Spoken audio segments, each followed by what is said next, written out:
What's going on YouTube? Today we're going to be installing a Marlboro 255 fuel pump inside the Fox. We're going to be doing it a little bit different. We're going to go in through the trunk and actually cut an access port and do it that way because, not everybody really wants to be screwing around with dropping the fuel tank.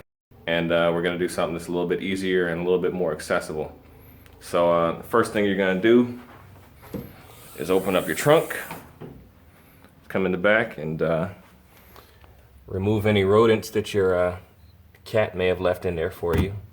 Thanks, cat. All right, so the first thing we're going to do is actually mark out our area where we intend on cutting.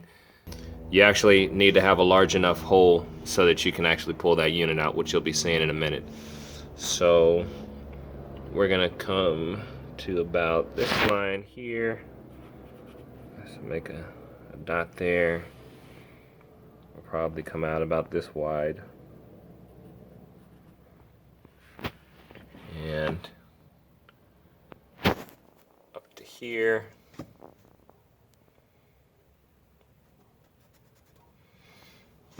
And if that's not even, we'll just measure it out later when we make a cover for it.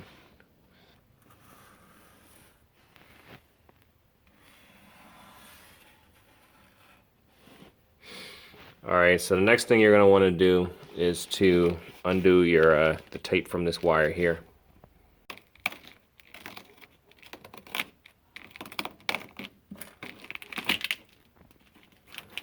Alright, now with that wire loose, we'll actually be able to get in there and move that to the side with the grinder, and we'll be able to cut all the way around this. When you're cutting, you want to take care that you don't push down too far with the cutter, because the fuel lines are running up in this direction.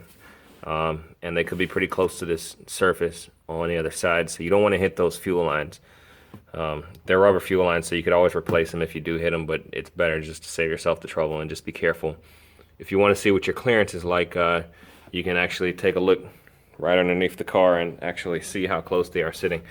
But the best thing to do is just be careful, take your time, and don't sink your blade all the way in.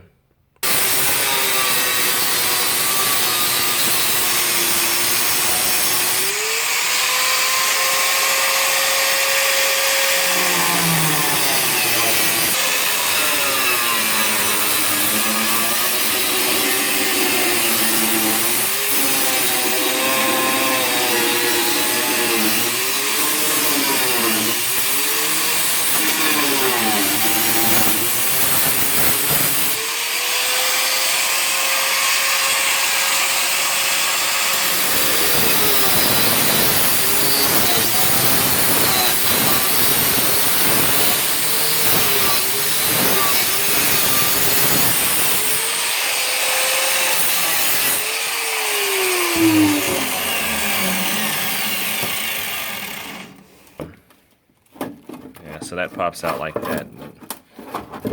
The connector is underneath the car somewhere. I should be able to reach it without jacking up the car.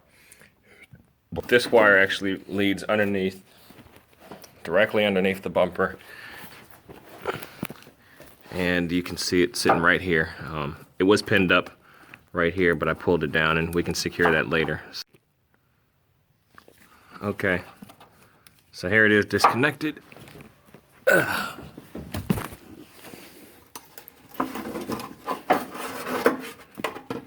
Easy as pie. It's important to get this area as clean as you can, because you really don't want this crud falling down into your gas tank when you're working on it.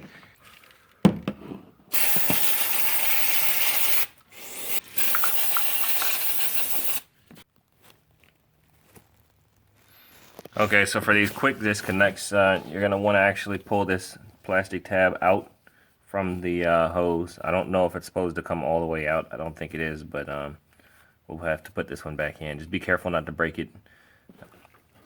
You can pull the fuel line right off.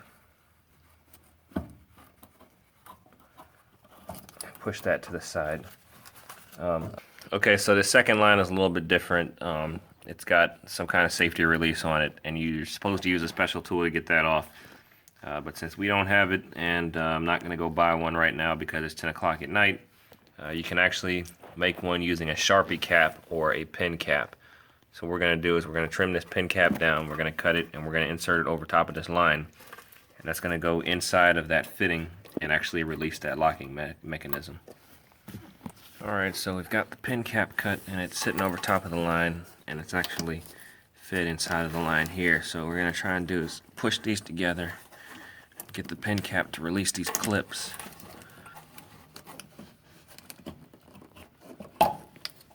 Be careful when removing this top line. This car's been sitting for like 2 days, so there's no fuel pressure. But if you do have pressure, you have to be careful of this line because it could actually spray fuel on you.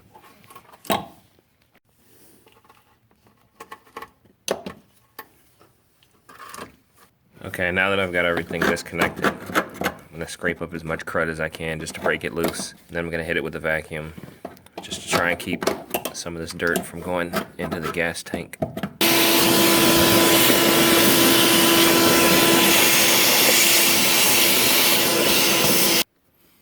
Okay, so to remove the ring, this retaining ring, you're going to want to grab one of these recessed edges and tap it in the counterclockwise direction.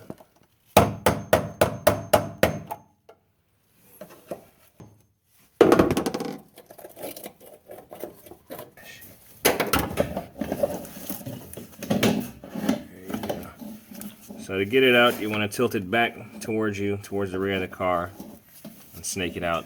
It's kind of like a double 90-degree bend.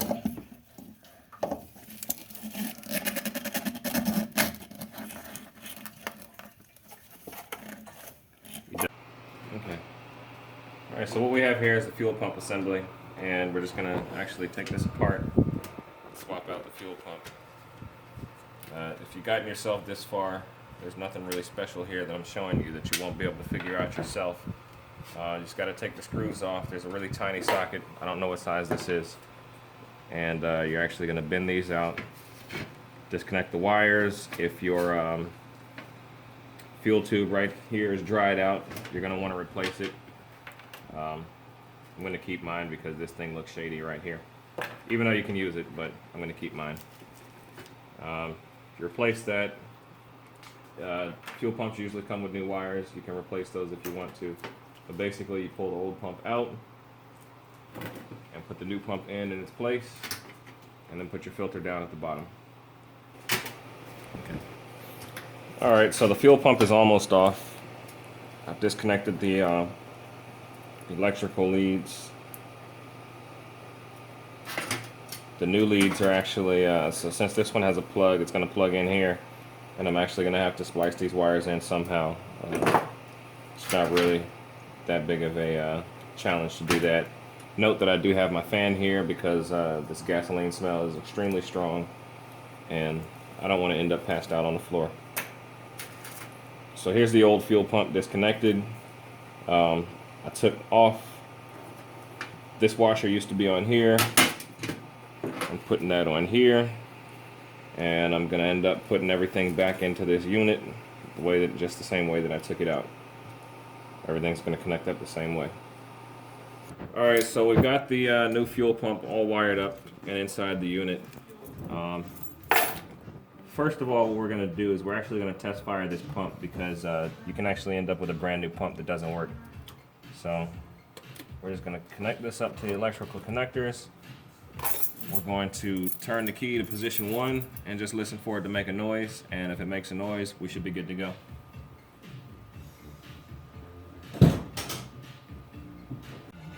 Okay, now we have the fuel pump assembly all together. We went ahead and connected this wire back up at the bottom. You need this because without it, it won't work. And we have the power wire connected to the fuel pump assembly. And we're just going to give it a quick test fire to make sure that it runs. Is it recording? Yeah. Oh, okay. Alright, so everything's back installed now. We've got the retaining ring on there. We've got the lines connected up. Everything's plugged up. We tested to make sure that it works. So now we're going to create the cover out of this diamond plate here. What we're going to do is measure about 1 inch outside of this hole. We're going to create a rectangle, put some stripping on it, and then we're going to bolt it up. That's good. Alright, so here's our diamond plate. We went ahead and added a little bit of weather stripping on here just to make it nice and neat and tidy.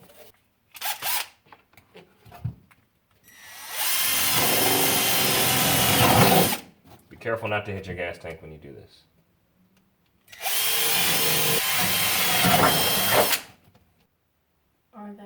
Alright, so here's a look at the finished product.